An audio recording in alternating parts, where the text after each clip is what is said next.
Bueno, como hemos presenciado en las presentaciones de esta mañana, el modelo de mejora continua se basa en un proceso de probar ideas. La selección de las ideas puede provenir de numerosas fuentes, desde experiencias de terreno de las educadoras y técnicos en párvulos que trabajan todos los días en el aula, pasando por buenas prácticas en otros lugares, hasta la opinión de expertos. Y en este contexto se enmarca la presentación de nuestra próxima invitada. Se trata de la doctora Judith Palfrey, quien es experta en el tema de sobrepeso y obesidad infantil, uno de los problemas más preocupantes en Chile y el mundo, y que nos brindará ideas para continuar mejorando. Ya se encuentra de pie la doctora. Déjenme contarles además que la doctora Palfrey es profesora de pediatría en la Escuela de Medicina de la Universidad de Harvard, miembro de la Asociación para una América Más Saludable, grupo independiente que trabaja en conjunto con la iniciativa de la primera dama de Estados Unidos. Es también miembro del grupo consultivo de Harvard University para el proyecto Un Buen Comienzo, ex presidenta de la Academia Americana de Pediatría, ex asesora de la primera dama de Estados Unidos en el programa Let's Move, ex jefa de la División de Pediatría General en el Hospital de Niños de Boston por 25 años. La doctora Palfrey abordará el tema de la mejora continua desde el punto de vista de la nutrición y la obesidad infantil. La suerte nuestra de tenerla con nosotros. La vamos a recibir con un fuerte aplauso.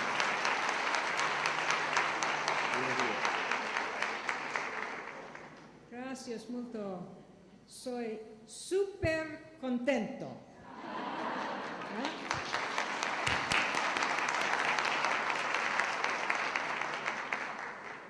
But I'm also very sad because I must speak in English. But I want us all to thank the wonderful interpreters in the back who have been working so hard.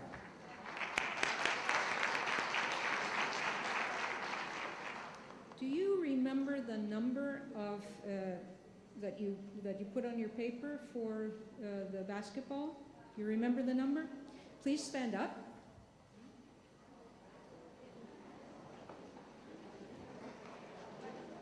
Stand up, stand up.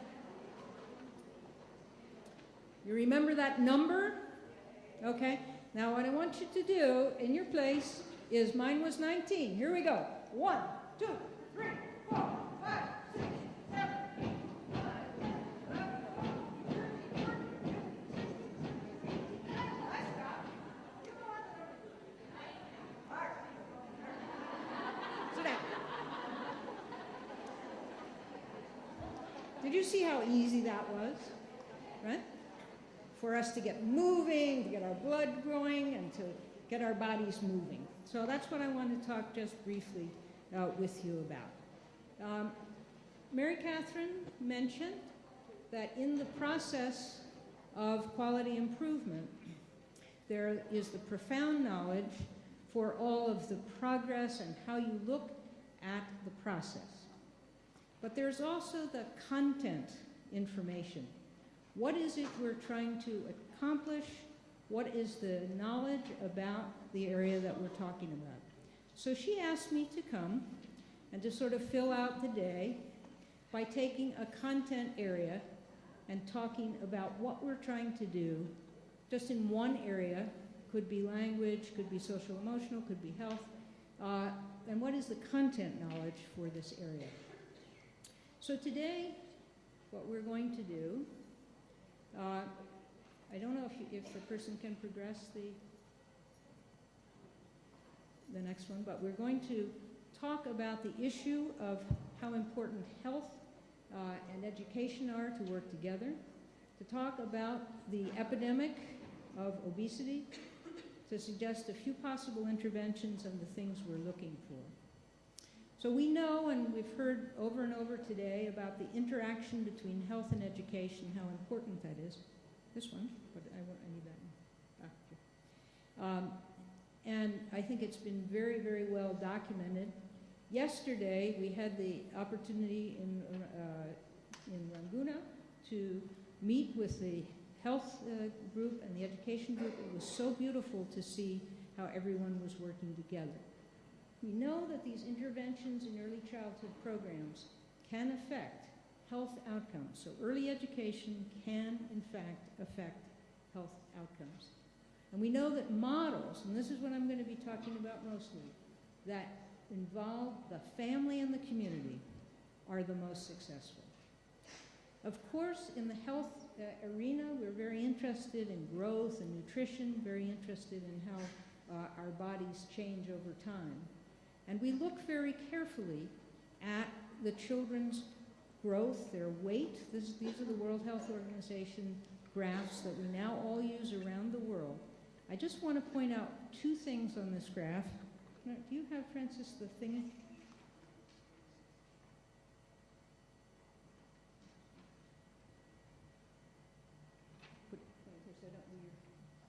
Just two things.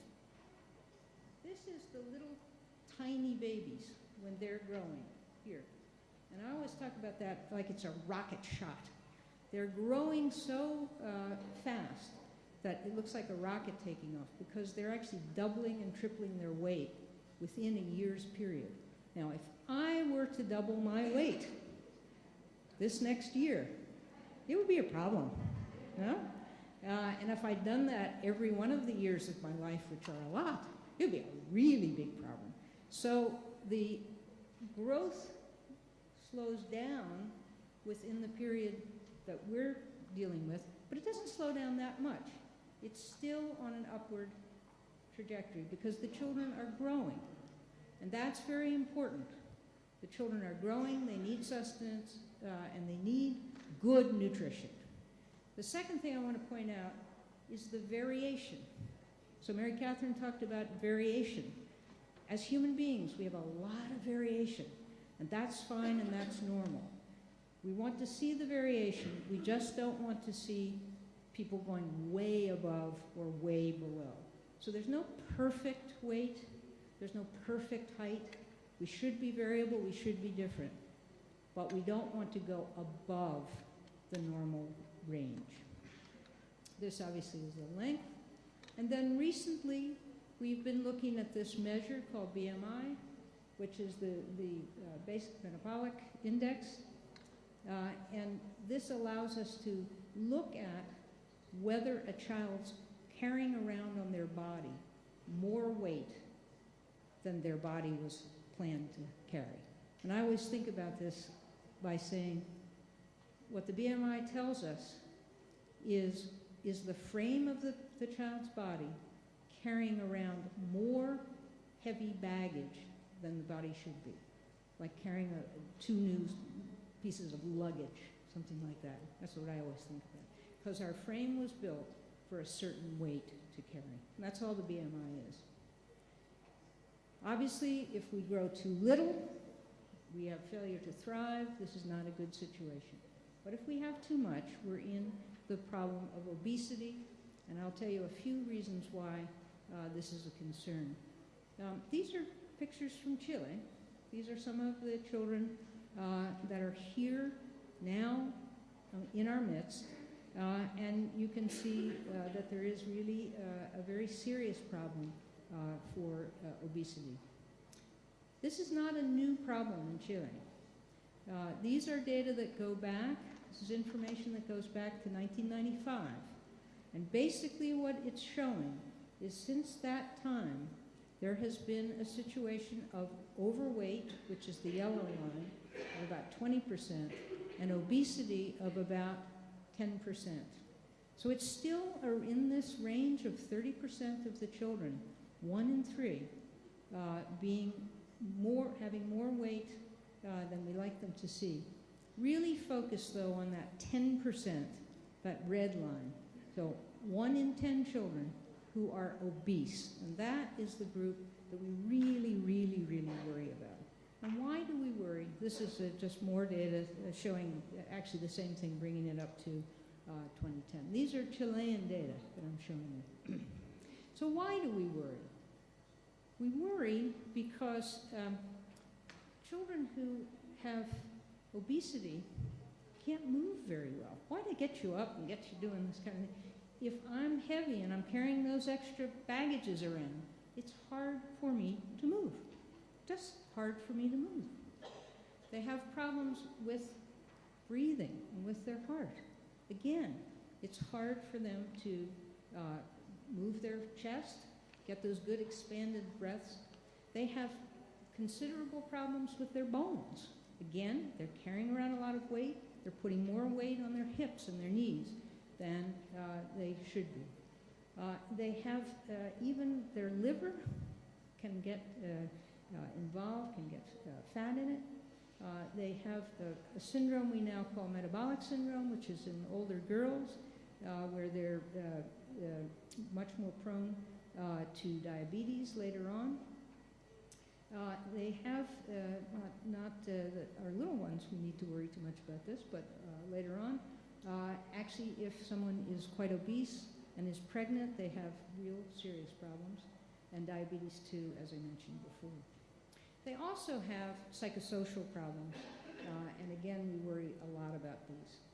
One of my friends, and this doesn't translate well, I'm afraid, but one of my friends, Sandy Hassink, uses this description. They're all D words. The children are deconditioned. They're derailed from normal activity. They're depressed, teased, and bullied. They have disease burden, decreased quality of life, and then diminished educational job opportunities. So all of these are the things we would like to avoid. But this is a way to look. The television people just asked me a little bit about what are the causes and so forth. This is not something that was caused by one thing. It's by everything in our environment, everything that we do. So the reason I asked you just to get up was that one of the big problems we have now is we're very sedentary. We sit a lot. We sit and we look at screens. That's what we've been doing all morning long. There's nothing wrong with that. It's our life. It's what the 21st century is about. But it does contribute to this. So I'm not going to go into any detail into this except to point out that there's not one cause. There are multiple causes. And there's a big expense for this problem. I don't know the figures here in Chile, but in the United States, we are talking about billions and billions of dollars in expense. We're talking about a prediction that, I'm sorry, we're talking about 100,000 deaths in the United States attributed to obesity. 1 in 3 children will develop diabetes at the end of their life if we keep going on this course. I just want to say that again, not for shock value, but since one of the conditions that goes along with diabetes is blindness, one of the things people are thinking about is a population of adults who will not only have diabetes but will also be blind. And so the costs to society are enormous. And this tagline that many people are using is pretty disturbing. This may be the first generation to ever live sicker and die younger than the generation before.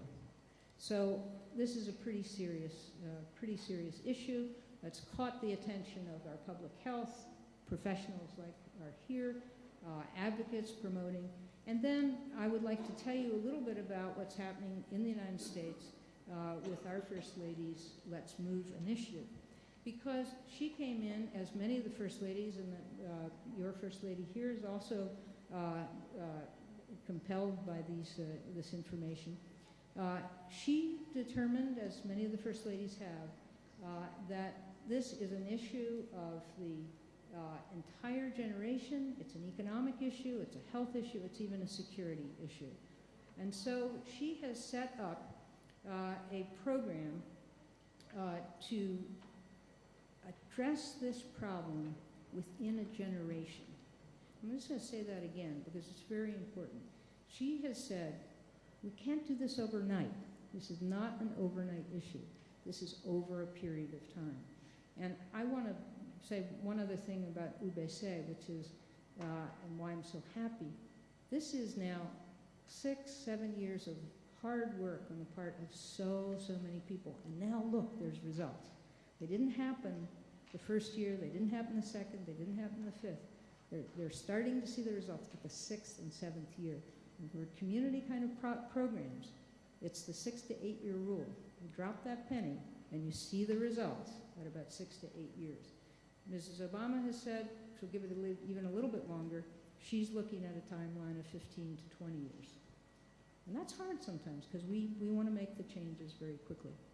There's 5 pillars for the Let's Move initiative, and the first one is the one that hits squarely with what we're talking about today, and that is a healthy start for children. There's also getting the information across so that parents and caregivers can use it. There's also making sure that in our schools we are actually giving the proper food, and I have to admit that in the United States we have not been giving the proper food in our schools. There's also making sure that people have access to food, that they can get the fruits and vegetables that we are suggesting. And finally, that we all get a little bit more physically active. So those are the 5 pillars.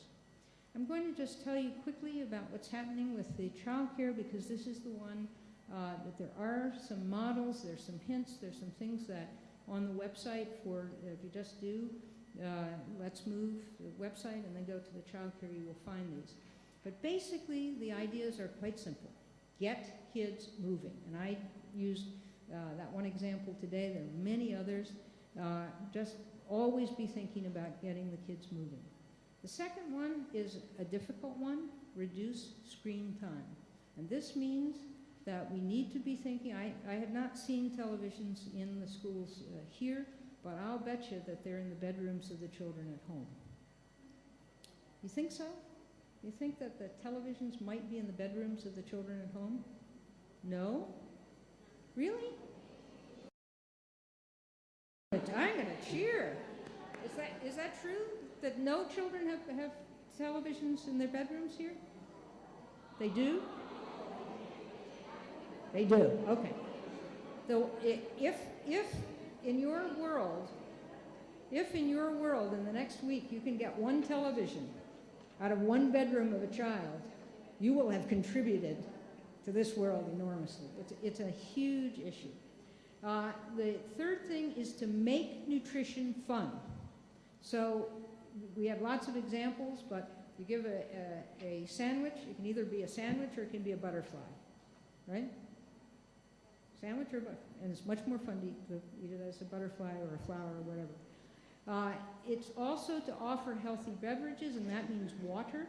And yesterday we saw the most beautiful example of water being given to the 4-year-olds, and they love it, and they are now going home and they're telling their family, we just as soon have water, we don't need you to spend that money on the sugar-sweetened beverage. And I just celebrate what's going on here. And then the third thing, the last thing, is in those situations where there is breastfeeding, in other words, in the salacunas, to support the breastfeeding. The icon that I have here, have you seen this? How many people have seen this? A few? So you know that the nutrition guidelines used to be a pyramid, and the thing is that nobody eats from a pyramid. It doesn't work.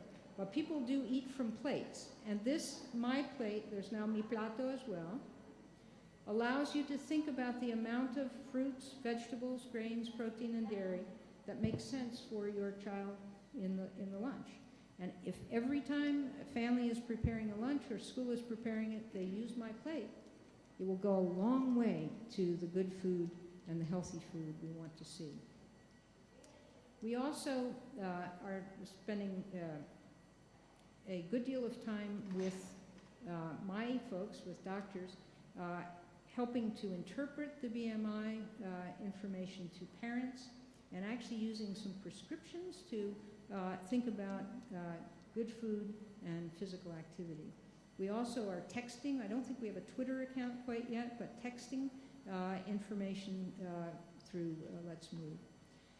The next thing is that for that area I talked about in the schools, the big change in the United States is we actually had a law passed to improve the food that is being offered in the schools, to have salad bars, to have farm to school, all kinds of interventions. Mrs. Obama has been working very hard with businesses to try to encourage more markets to come into areas that we call food deserts. Food deserts are places where the only food you get at a liquor store or a convenience store. And so she's been trying to bring groceries into poor neighborhoods. I don't know if you have that problem here, but it's a huge problem in the United States. And then in terms of physical activity, there's a big program all across the country called the PALA, which is the President's Active Living Award. And people can obtain this by doing 1 hour of physical activity a day if you're a child. And for us, it's only a half hour a day. Just a half hour a day, physical activity, which can be walking to work, it can be doing an errand by walking instead of by using the car, etc. So I just want to finish by talking about the issue of everybody, because this is a situation where I think UBC has dramatically shown the importance of the relationship and the partnership between health, education, and families. We've done a really, really good job with that. But there's other people. There are farmers, there's, in our area, the YMCA, there's media, there's chefs, there are mayors, there's clergy, there's business, and there's schools. So, oh yeah, and then there's families, right? And don't forget the grandparents. Grandparents cooking with their children. Grandchildren can have a lot of fun and can establish the good foods that the children should be eating. But there's also farmers, and this is actually my favorite farmer. This is Will Allen, who is teaching us that we can have gardens, we can have vegetable gardens anywhere in the world, on rooftops, in little areas, wherever there's land. And the major ingredient for that is the worms. Do you see the worms in his hand? So getting back to our natural roots and using and being in tune much more with our own world. Also, chefs can be a wonderful, wonderful asset for community schools, and we have many people now.